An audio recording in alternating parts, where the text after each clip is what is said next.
Welcome, everyone. Welcome to Fox Talks. I'm David Fox, certified high performance coach and member of the Pennsylvania Wilderness Search and Rescue Team. Make sure you have a journal or a notepad or a notebook to take some notes. Because in our sessions, you don't just learn a concept or an idea, but instead you're going to learn the step-by-step tool so that you can overcome self-doubt. Okay?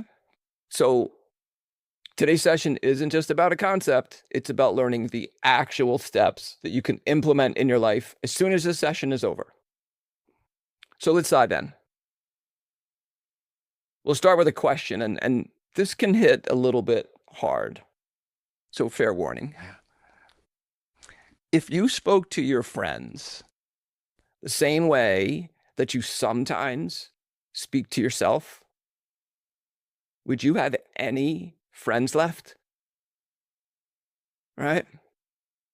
I'm seeing a lot of people shaking their head no. Exactly, right?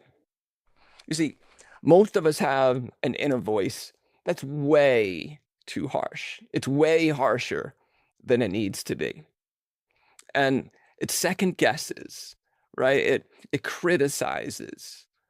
It whispers, "You're not ready yet," right? And over time, that voice, it kills your momentum, it kills your confidence, and it kills your courage. Look, and here's the kicker. It doesn't just affect how you feel, it affects your performance. I mean, that voice shows up in your body language. It's going to show up in your tone, in the energy that you bring into the room. And it can literally be the difference between whether someone believes in you, someone follows you, or someone trusts you.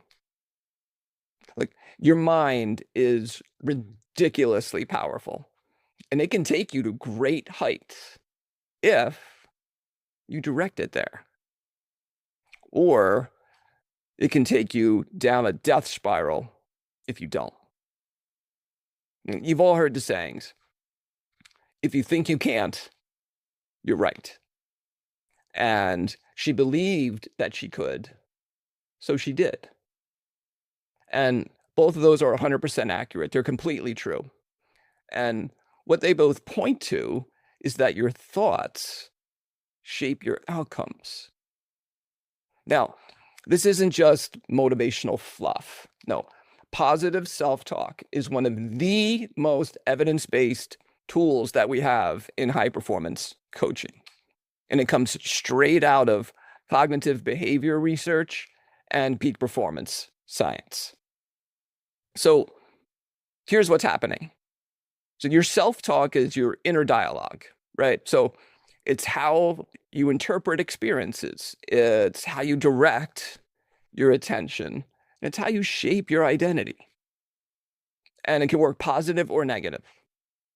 So let me give you the example of if it's negative.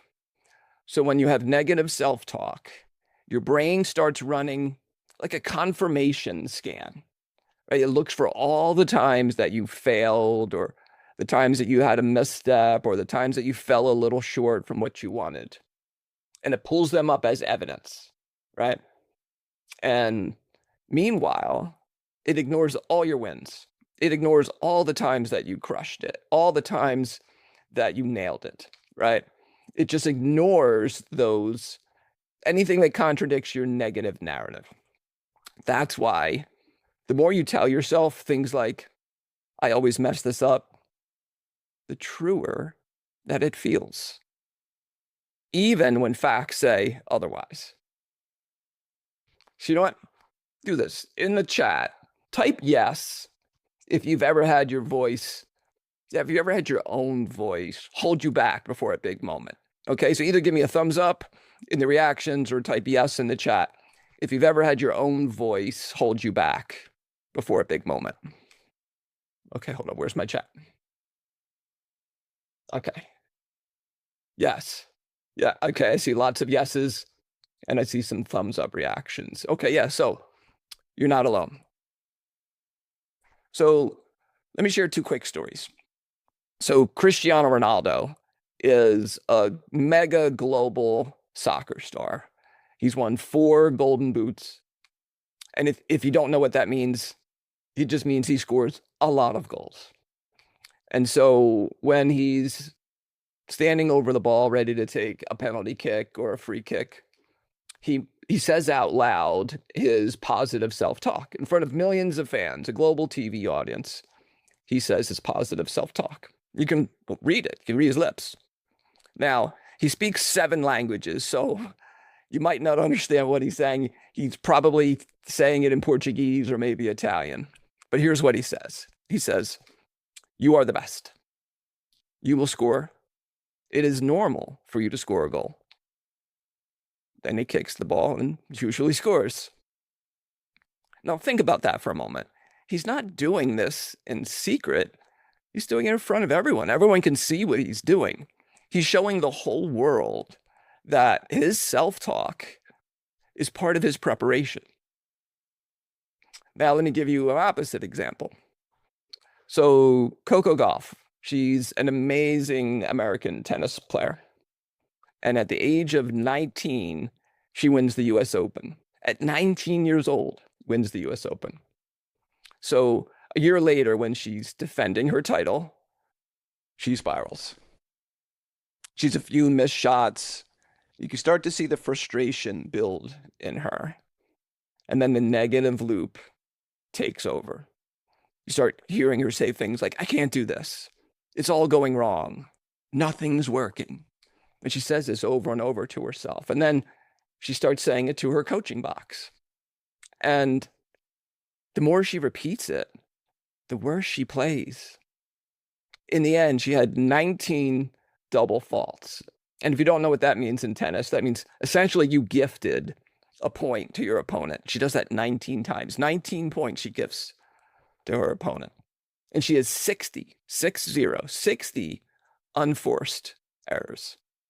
It was hard to watch. And she lost the match. She lost the championship. And at the end of the match, she's in the press room where all the press are asking her questions. And she says that the mental aspect of her game failed her. And she says, "I'm going to hire a coach to go help me with that aspect of my game, the mental aspect of my game." And she says this in front of all the reporters. So she socialized this. She's now committed this. That's actually an important thing. We'll get into that today for our session, but that's an important part of high performance. So she's committed. So, and we applaud her for that. So let's fast forward 9 months from that press conference. And now she's in the finals of the French Open. She loses the first set. And again, with women's tennis, it's best out of 3. So if she loses one more set, she loses the championship. But instead of spiraling, she's a secret weapon this time. So in her pocket is this little crumpled up, kind of folded up piece of paper where she scribbled on it, "I will win the French Open. I will win the French Open." Over and over again, she wrote, "I will win the French Open." She storms back and wins the next 2 sets, wins the French Open. Could not be more excited for her. Now, look at that. It's the same athlete, the same talent, different self-talk, different result. So think about that. Are you more like Ronaldo standing over the ball before he kicks it? Or are you more like Coco in that negative spiral? Which one shows up for you more often? You see, that's the power of self-talk. It's either a performance multiplier or a death spiral. Let me take a pause for a second. Are you guys digging this? Is this serving you? Just give me a wave or give me a thumbs up or... Okay, excellent, fantastic. Let's keep going. So, how do you command your self-talk? Well, there's 4 steps. So step 1 is awareness. By the way, you should be writing this down. Okay, remember, there's no replay, so write these down. Step 1, awareness. So first, you have to notice what you're saying. What are you saying to yourself? Is it something like, "Don't screw this up. You're not smart enough. this sucks, or this is too hard. And we talked about this before, but I'm going to hit it again because it's that important. Here's what happens. Your brain hears that and starts scanning your memories, pulls up every mistake you've ever made, everything that would confirm what you just said. All right, so every failure, every time you didn't measure up. It's like Googling your brain, but only the negative hits come up. Meanwhile, it ignores all the times that you nailed it, all the times you crushed it. So take 10 seconds here and think of the last time that you doubted yourself. Okay, what were the exact words you used? What were the exact words that you said to yourself? Just say them quietly to yourself right now.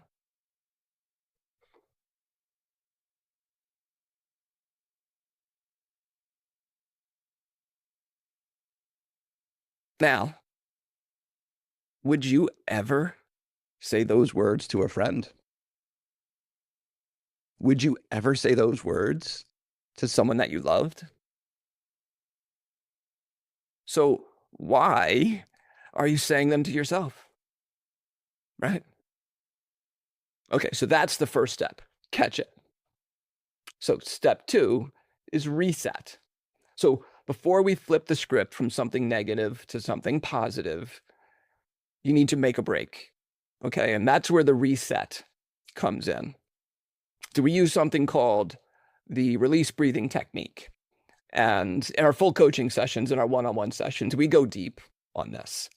And I see that we have some of our current clients on the session today. I can see them shaking their heads and smiling because they know. Okay, but today I'll just give you the basics. So here's the idea. You're going to inhale deeply through the nose, filling your diaphragm, extending your belly. And then you're going to exhale with an audible sound, like you're letting all that tension and all that negativity just rush out, just drain out of you. And then as you exhale, you're going to say silently, so in your head, you're going to say silently the word release. And you're going to repeat that 10 times. Now, why 10? Because repetition matters here. Right? This isn't just oxygen for the body, it's training. Right? You're teaching your brain and your body that that negative loop is over. So just to show you, let's try one together real fast, just so you understand exactly what we're doing, okay? Because it's important. This is an important step. So you're going to inhale through your nose deeply, filling your lungs, filling your diaphragm. Wait for a quick beat, and then let all of that air come out with a rush. Thinking the word release the whole time. You can feel that shift? Now that's just one. Imagine 10. Now, here's the science of what's happening. When you exhale slowly, especially with sound, you activate the parasympathetic nervous system in you.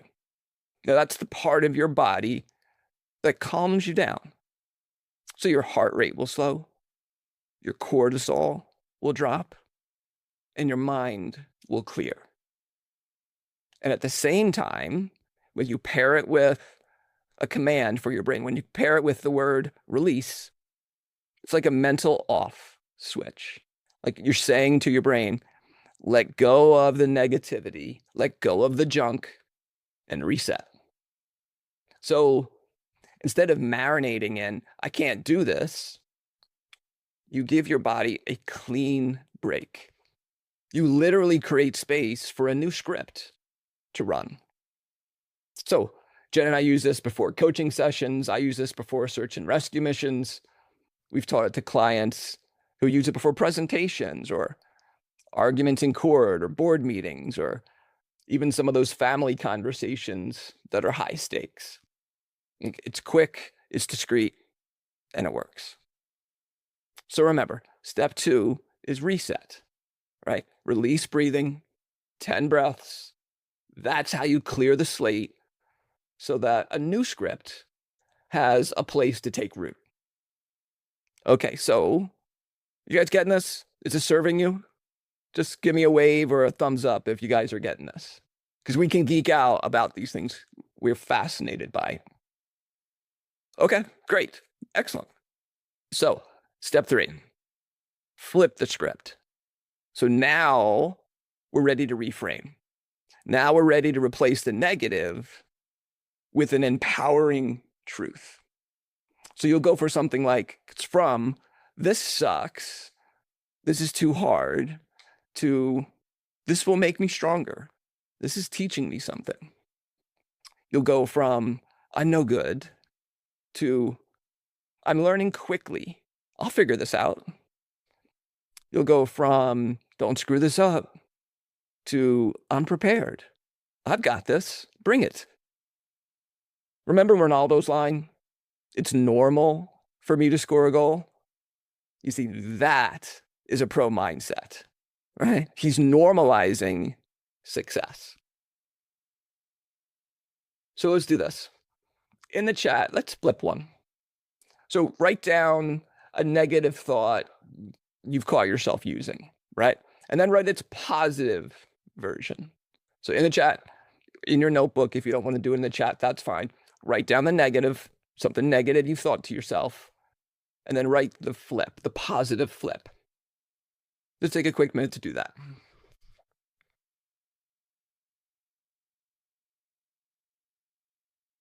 Excellent. I like that, Steve. Perfect. Yes. Yes, Kristen. Exactly. Great. So keep filling up the chat and we'll keep moving. So here's the caution, and this could trip you up. It has to be genuine. You can't trick your brain. Okay. If you didn't prepare, you can't say, hey, I'm totally ready. Your brain knows you're lying and it won't be tricked. So flip the script, yes, but base it in truth. Okay. Otherwise, it won't stick. Okay. So step 4, rituals and triggers. This is where we lock it in. Okay, so I'm going to take a step back. We started with awareness, then we go to intention, and then we go to action. Okay, and ritual and triggers will help us lock it in. So rituals, they prime your brain and your body for performance. And triggers sharpen you in the moment. Okay, so they're different purposes. Let's think about rituals first. So in sports, you see it everywhere. But perhaps no more obvious a place than baseball, especially when you have a batter in the box preparing for a pitch. Oh my goodness, right? They have these elaborate routines and rituals they do. They'll tap their left shoulder or their right shoulder. They'll touch their visor. They'll tap the bat on the plate 3 times, 2 practice swings, and then they're ready for the pitch. And they do this each and every pitch. The pitch comes in, they step out of the box, collect themselves, step back in, do that entire routine again. Now, this is not superstition. It's brain science. Right? They're anchoring themselves, their body, their breath, their mind, so that when the pitch comes, they've already aligned themselves for performance. So not superstition, brain science. You know, executives use rituals too. Before a big meeting, I know leaders who listen to the same 90-second pump up song. Or maybe they'll review a short list of identity statements, something like, I'm calm, I'm clear, and I'm confident. So it locks in who they want to be before they even walk through the door. Now, triggers are different. Triggers are quick cues that you use to reset or to bring out your best in the middle of life, like not just before it. Rituals prepare, triggers are a quick reset. Think of them as like if-then statements. So if I cross a doorway, then I set my intention. So one of my clients uses a door frame as a trigger. So every time he walks from one place to another, going through a doorway, that's a trigger for him. So, he has back-to-back meetings and he doesn't want to take the energy from one meeting into the next. There's no reason for that. So as he goes to the doorway, he says, how do I want to show up in this next meeting? It's simple, but incredibly powerful. I'll give you mine. In search and rescue, the stakes are literally life and death. If we do our jobs well, we'll find the person we're searching for. We'll treat whatever injuries we have and either return them to their loved ones or bring them to a higher level of care. And if we don't do our jobs well, the person can literally perish. Now, if my self-talk was, don't screw this up, don't make a mistake, if you do, the person might die, my performance would just collapse. So instead, I use like a ritualized mantra. It's me, my gear, my team, no fear. And here's that stands for. So for me, I've trained a lot. I've trained, so I'm ready. And gear, my tools are all set, right? I have the equipment, I have the supplies for whatever eventuality we're going to come across, whatever injury needs to be treated, whatever we need, I have it in my gear. My team, right? They've got my back and I have theirs. And then no fear. We've done as a team, hundreds of rescue missions. So this is just another one. It's kind of like with Ronaldo, right? We're normalizing success. And then there's another layer to it. So I add a layer of necessity. And that's another big topic within high performance coaching. Perhaps we'll get to that in another session. But we are their best hope for survival. So we need to do our jobs well, even if we have doubt. If I have doubt, I need to continue on because of the necessity of we're their best hope. So over time, I even shortened it. So now it's just 4 words. Me, gear, team, no fear. Right. Wait. 5 words. I can count 5 words. 5 words, right? It's quick, it's sharp, it's instant, and my brain knows what it means. So what would your mantra be? Just write it in your notes. What would your mantra be? Would it be 1 word, 2 words? Doesn't have to be perfect right now. Just get a starter going. And if I'd invite a couple of you to put it in the chat as well. All right, if you feel confident, put it in the chat. Okay, so here's the science. Rituals and triggers work because they tap into habit loops. So in research, sometimes it's referred to as the cue, routine, reward cycle. Okay, so you set a cue, like crossing a doorway, and then you pair it with a routine, like self-talk or breathing or an intention. And then your reward is a shift in your state, right? You go from something to calm, from some doubt to confidence, from unfocused to clarity. And you do it enough times and it becomes automatic. You do it enough times, it becomes habitual. It becomes a habit. So whether it's stepping on the stage, picking up a phone to make a tough call, walking into a client meeting, you can lock in who you want to be before you even say a word. Okay, so that's step 4, rituals and triggers. And they turn self-talk from a nice idea into a repeatable habit. Okay, so let's just recap real fast. Self-talk, it's an energy loop. See, our thoughts drive our behaviors, and our behaviors reinforce our thoughts. Now, that loop can either be positive or negative. You get to choose. The choice is yours. So, 4 steps to command it. Step 1, awareness, right? Catch the script that you're saying to yourself. Step 2, reset. So, release breathing, right? Make that clean break. Step 3, flip the script, right? Build a positive genuine reframe. And step 4, rituals and triggers, right? You want to lock it in. So which step will you commit to this week?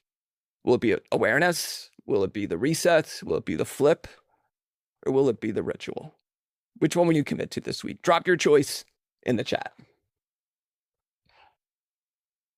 Excellent. Awareness. Thank you. Yeah. Flip. All of them. Okay, I love that. Thank you. Thank you, John. All right.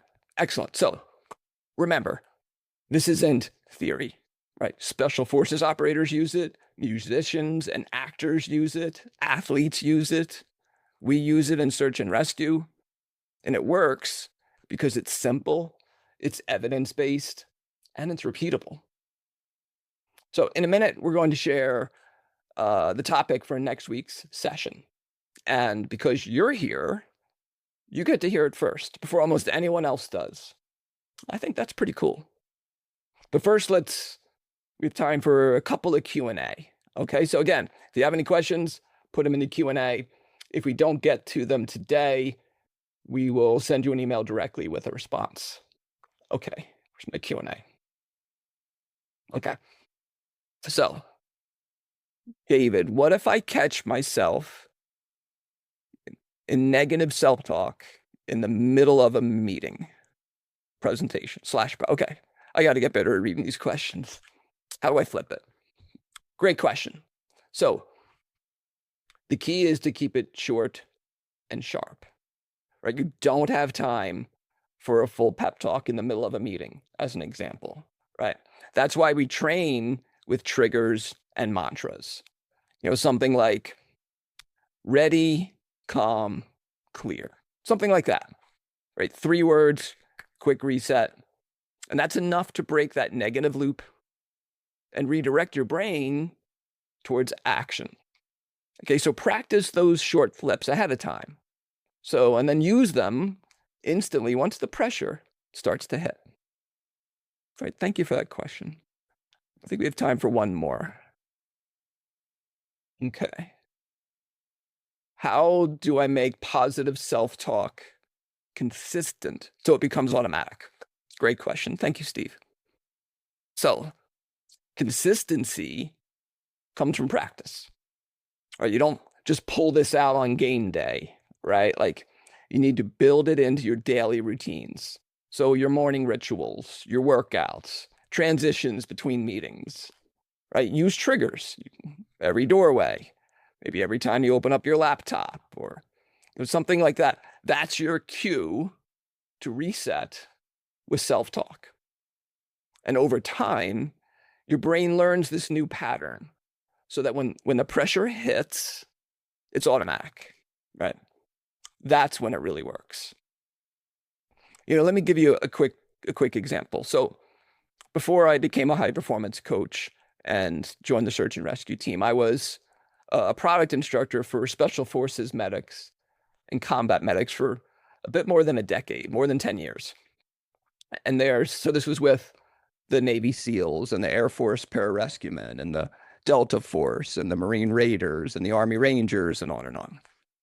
And there's a pretty universal belief in that community that you don't magically rise to the occasion. Rather, you fall to your level of training and coaching and preparation.